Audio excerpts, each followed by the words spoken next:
Each Tuesday night, during the football season, we invite the football team over to come hang out, get something to eat, enjoy one another's company, and just basically to relax a little bit, to be welcome here.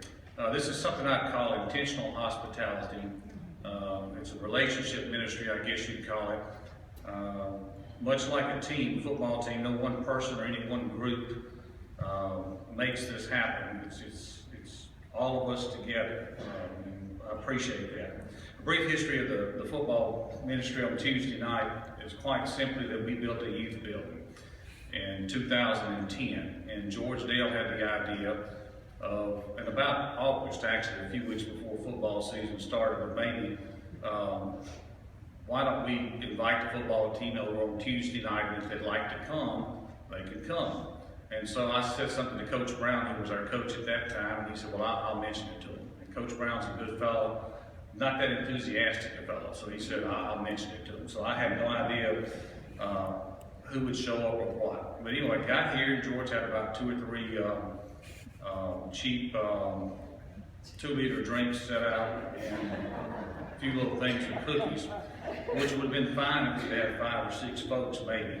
But we had no idea how many would show up. Well, about 15 or 20 showed up, and throughout the year, we had about 20 kids on the average. That continued on into the second year. Maybe we went from 20 to 25. Well, this year, we had 42 members of the team that came and were a part of our Tuesday night program. We averaged 32 each night, which I will tell you, I don't know what the capacity of the building is, but 32 is about the capacity of the building. I don't know what the fire department says, but that's about it. But we had a good time down there. We had 20 seniors, I think, on the team, and we had 20 seniors that showed up at some time. Most of our seniors showing up for the majority of the time. We had gone on from starting out with those 2-liter drinks and a few boxes of cookies to pretty much you have a good meal if you come by on Tuesday night. We've gone having 1 scholarship, actually from 0 scholarships to about the 3rd year we did is to 1 scholarship to 3 scholarships. I think for the last 2 years, James? Yeah, I think we had 2 scholarships in there somewhere. We jumped to 3. But anyway, one of the most beautiful things about this thing is that when we go over the budget in a few weeks for our upcoming year, nowhere near you're going to see football. Every bit of the football ministry is funded by donations from each of you or people within the community who say, I think this is important. It's a thing that costs about $80 to $100 every Tuesday night. And then we've got 3 $500 scholarships that we give. So it's not an inexpensive proposition. It's something that costs a little bit of money, but you think enough about it to help fund it, and I appreciate that. And I'd like to thank the following for helping us on Tuesday nights, because this is very much a team effort. And when you read the scripture about, each person is a different part of the body, and no part of the body is more important than the other. Anyway, it takes a team to make this work. George Dale, James Stringer, Michael Buffkin, Tommy Hudson, Louis Oswald, and T.K. Barn and I are there most every week. And I'd like to thank Wesley Switzer. Wesley made us a good meal with some New Orleans flavor early in the season. And Norma Baker provided us with some meals as the season went along. And Mindy Cagle would provide us with some ice cream for the team. And ice cream and the little sprinkles and the little stuff you put on the top. And that's a good thumbs up right there. Nutritionally, we did not pass any of Michelle Obama's standards. We didn't do too well, but we ate whether we passed the standards or not. It's fun for me to watch and listen to the team on Tuesday night. It goes something like this. Everybody comes in, it's generally kind of hot for most of the season, and they come in fairly quiet and they line up, and they get a little quieter because they start eating, and then somewhere about 10 minutes after they quit eating, the sound level goes up and the activity level goes up till it gets quite noisy, but you really don't notice it after several weeks of doing this.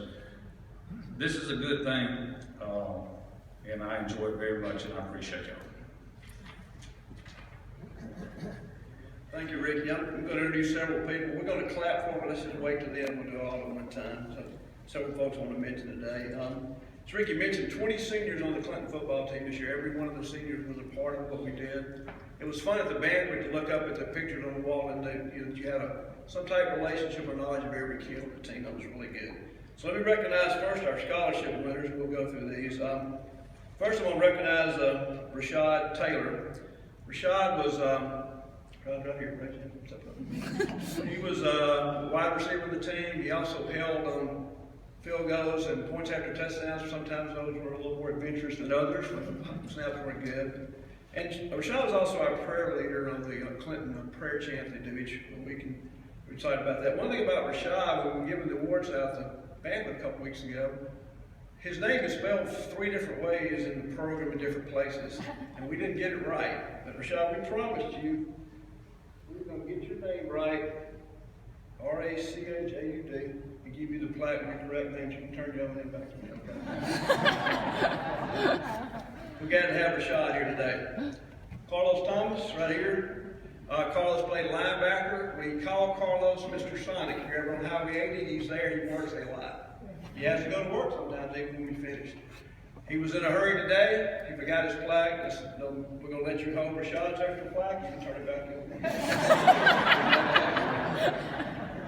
Carlos and Rashad have been with us for a couple of years. He's our second scholarship winner. Third is Gideon Pierce. Gideon has some guests here today. I'm going to mention their names and ask them to stand in a little bit. His girlfriend, Marie Red, is here. Her sister, Ursula, is here with her. Their mom, Christina Garth, is here, and her husband, Felix. And we appreciate y'all taking the time to be with us today and support Gideon. Gideon's one that we've known for several years. Been a kid that's really been fun. He's got a bright look in his eye. He had a great year this year on the field. He was actually named most valuable defensive player on the team, which you're excited about. One thing we're kidding about coming in the playoff game, I think it was Columbus, Gideon had a fumble he picked up, was running it back for a touchdown. Lewis was announcing the game. He said he's running the 20 to 15. He said he fumbles. And I said, oh no. And then the color guy was Lewis said, no, that wasn't the ball. That was his shoe he lost. He actually I sent Gideon a text that night. Said, don't forget your shoe. I'm glad you didn't drop the ball. True story, right, Gideon? Yeah. Okay, that's our 3 scholarship winners. 2 other guys. Come here, stand up here. Barrett, come over here. We have team leaders every year that their responsibility is basically to kind of keep an eye on things. If there's any issue we need to know about, take care of it. If not, let us know. We never have any issues. But 2 kids this year that were seniors, Barrett Barham, who's a really quality guy. We call Barrett, he played wide receiver, had a great season for the team. Barrett's just a solid, consistent guy. He's the 3rd member of his family that's played football there, and his dad was president of Touchdown Club. Barrett's been a guy we've always enjoyed having, always there. You can always count on Barrett being steady. The other guy here, some of you will recognize, Ronnie Brown's been on some of the work projects around the church.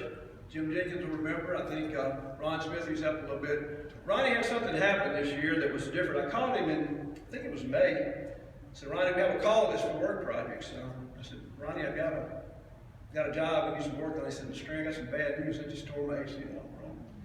And unfortunately, Ronnie couldn't play the whole season this year. But Ronnie is a guy that never lost his enthusiasm. Every time he came in the room, he was energetic. I'll never forget the Kroger parking lot when that car comes by. Mr. Stringer, what's going on? I said, Ronnie, how you doing, man? Just kept on going. He's always been a bright guy, a guy that's brightened up the room. He's going to make just a couple of comments, and then we're going to wrap it up. Come on. Thank you. We the football team, we humbly accept, y'all having us down here Tuesday nights. We enjoy as a team. It's a brotherhood type thing that goes down there. And we thank you guys for help, paying for the meals and taking care of us on Tuesday night. We eat good, you can tell. And we just humbly say thank you from the Clinton High School football team. Thank you, I appreciate that. Okay, I want to ask our guests to stand up, Gideon's guests. I want to also ask T.K. Byrne and Lewis to stand up, who are actually not members here, to stand up. And let's give all these folks a big round of applause.